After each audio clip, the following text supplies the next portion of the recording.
Hello, and welcome to Markets in Focus. My name is Joe Bell, and today I'm going to walk you through the most interesting financial market themes that I'm observing. All right, so a little bit of a difficult start to the year for equities globally. On the US side of things, energy stocks have been leading with that large surge in oil prices, really supporting and allowing those companies to be profitable. Retail investors just got the AAII sentiment survey out quickly after becoming a little bit bullish during the latter part of March, have reversed to their lowest level in years. Again, sentiment very negative.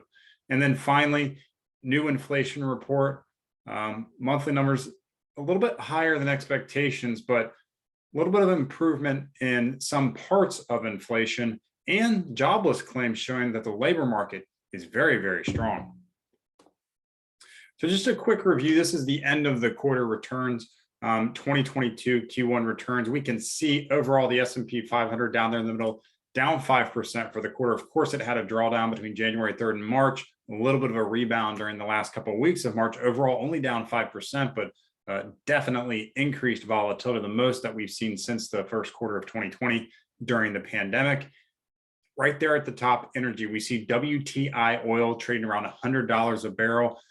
Depending on if you look at companies in the energy industry that are just maintaining wells, this is well above their profit margin. Even in expansionary territory, they're able to expand and take on capital projects with very large profit margins, well above their break even, usually in that 40 to 60 range, depending on the company and the type of projects that they have.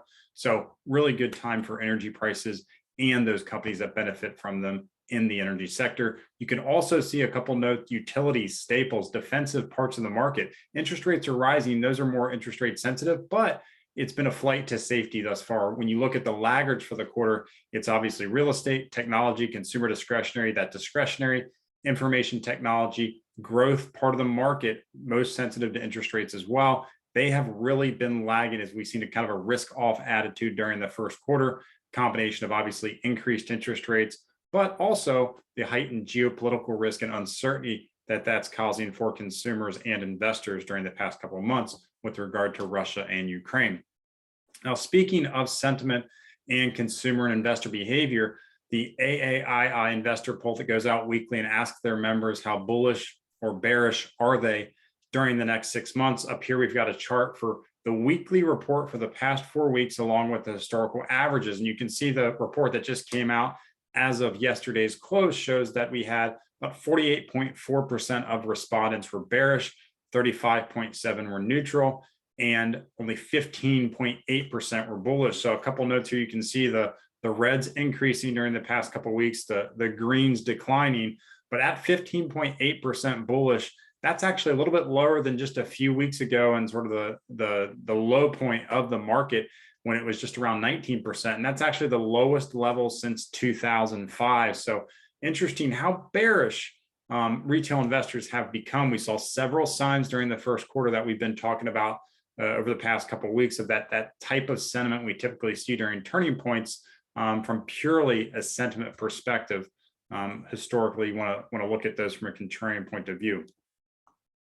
Now, finally, inflation and jobs market, the Fed's two mandates. Obviously, the Fed's pushing forward. We just received the new March inflation report out, plus 1.2% month over month, plus 8.5% year over year, just slightly above expectations, still near its highest level in decades. If you're looking for pockets of improvement that says it might be slowing, you want to look to the core inflation, which takes out food and energy, which some people might say, why would you take that out? That's what's driving the inflation. But those parts of the market tend to be a little more volatile. And we started to see the core inflation numbers decline consistently over the past 3 months, leading some to believe that perhaps this is a sign that we might be seeing slowing of the inflation numbers that we've been seeing over the past year plus.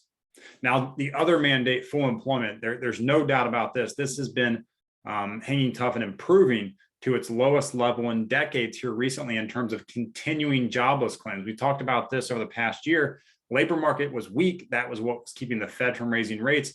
labor market is no doubt strong, and we started to see labor participation pick up as we expected once those savings numbers have come down, once people spent a lot of the money and extra benefits that they received during the pandemic. We have started to see this return to normal, at least on the US front. And this is what the Fed is leaning on right now. There's a lot of people concerned that perhaps they're pushing interest rates too high and the market might not be able to handle it, especially with the level of inflation right now and how that's impacting consumer sentiment.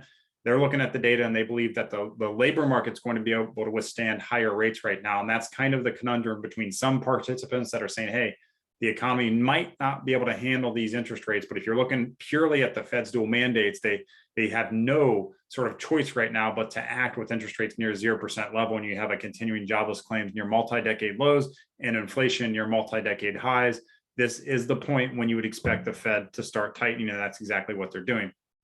And finally, in 2015, this is a story I came upon. I just thought it was pretty interesting. Microsoft created the world's quietest room.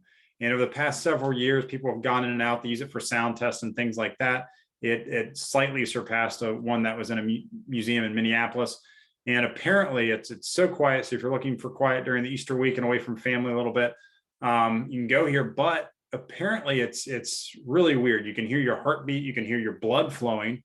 You don't get the normal noises that your ears are used to. And apparently it starts to lead to ringing. Nobody has been able to stay on there from their records for more than about 55 minutes because it becomes so unbearable to be so isolated. All right. So whenever you're looking for a quiet space, maybe there's the end of the spectrum where it gets too quiet and you need a little noise. So that right balance is maybe the right space. But if you're looking for that extreme quiet, it sounds like Microsoft's built the room for you. And I think there's also, maybe it's number 2, not number 1, but the museum in Minneapolis with that quiet room is a place for tourists to experience how eerie that can be with that extreme quiet. With that, I want to thank everyone for watching, and I'll see you next time.